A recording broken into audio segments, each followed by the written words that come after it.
Hi everybody, it's Julie. Welcome to Hello Monday. Today I'm going to be sharing a really fun offset stamping technique and it's going to look really awesome on this holiday card design. I'm going to start with a stamp from Memory Box. This is the Starfall background stamp.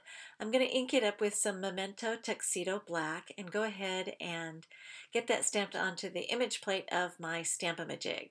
So we'll go ahead and get that lined up, and you notice I've got the plate into the corner of the tool, and then I'm going to flush the stamp into the corner of the tool. So now that that's done, I need to position it there onto my craft panel there, but I noticed it kept moving around on me. So I'm going to use a piece of Post-it tape to keep it anchored in place, and then I can keep going and not have to worry about it slipping and sliding around on me.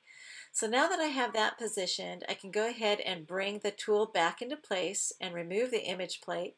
And I'm going to ink up my stamp now with some jet black archival ink. And I wanted to have a really nice, rich, deep black impression that was going to dry very quickly, like instantaneously, on the surface of the paper. So we'll go ahead and flush that into the corner of the tool. And then, oops, sorry, jiggled the camera there. And then I'm going to clean my stamp very, very thoroughly, and it's important to clean your stamps very thoroughly before the next step. So I used Ultra Clean to make sure I got all that archival jet black off the image, and then I'm going to prep the surface of the paper with an anti-static pouch. And this is just to make sure I don't have any moisture anywhere on that piece of craft paper. So now I'm going to re-ink my stamp with Versamark, and you'll see why it's so important to have that stamp all nice and clean, because you don't want to contaminate your Versamark ink pad. So we'll get that inked up, and I'm kind of a fastidious stamper. I know I like to go over it and over it just to make sure, like 3 times to make sure. And now I'm going to take that image plate, and it would have helped if I had stamped with red ink onto the image plate, because then I could see the contrast between the two colors.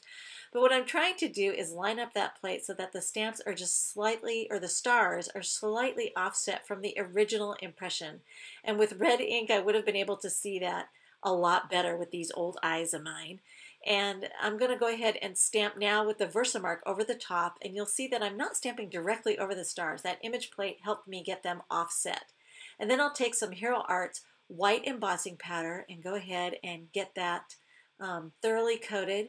And then I can take my heat tool. I did preheat my heat gun there, and I'm just going to go ahead and heat emboss all those stars and make sure that that embossing powder is nice and smoothly melted and there's no granular spots anywhere. And when you look very carefully at this, and it's hard to see on video, but in real life when you see it, the black ink creates a really cool offset shadow effect behind the white embossing that just looks awesome and creates an extra dimensional look.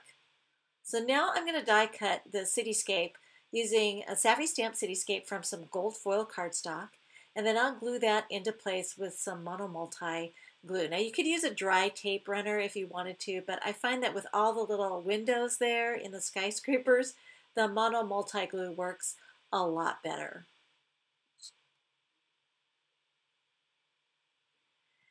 And the next step is to go ahead and take a sentiment, which I have borrowed from a set by Basic Grey and Hero Arts.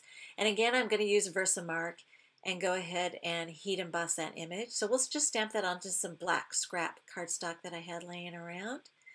And then again, quickly add some white embossing powder and heat it very quickly till it's nice and melted. And then I'm just going to trim it out into a strip so that I can create kind of a banner. And I already trimmed off the end, and I'm just going to make that fishtail banner by clipping a straight line there in the center of the end and then clipping from the outer corners there till I meet the top of that little slit that I made in the middle. And then I'm just going to mount this to some white wood grain embossed cardstock. This is an A2 card. I already pre-cut and scored it. And then the last step is to take some of this yummy gold metallic thread. I love making this particular embellishment. I'll just kind of wad that or wind it up around my fingertips to make a little nest, kind of a messy nest. And then I'm just going to mash it, for lack of a better word. I'm going to mash it into that foam mounting tape that I've got on the back of that strip. And then I can go ahead and futz around with it until it looks exactly the way I like it. See, I always have to tweak it just a little bit and then mash it into place there. And there the card is finished, and I think it turned out really elegant. I love the dimensional effect of that offset white embossing over the top of the black stars. It's going to make a very chic holiday card. Thanks for watching.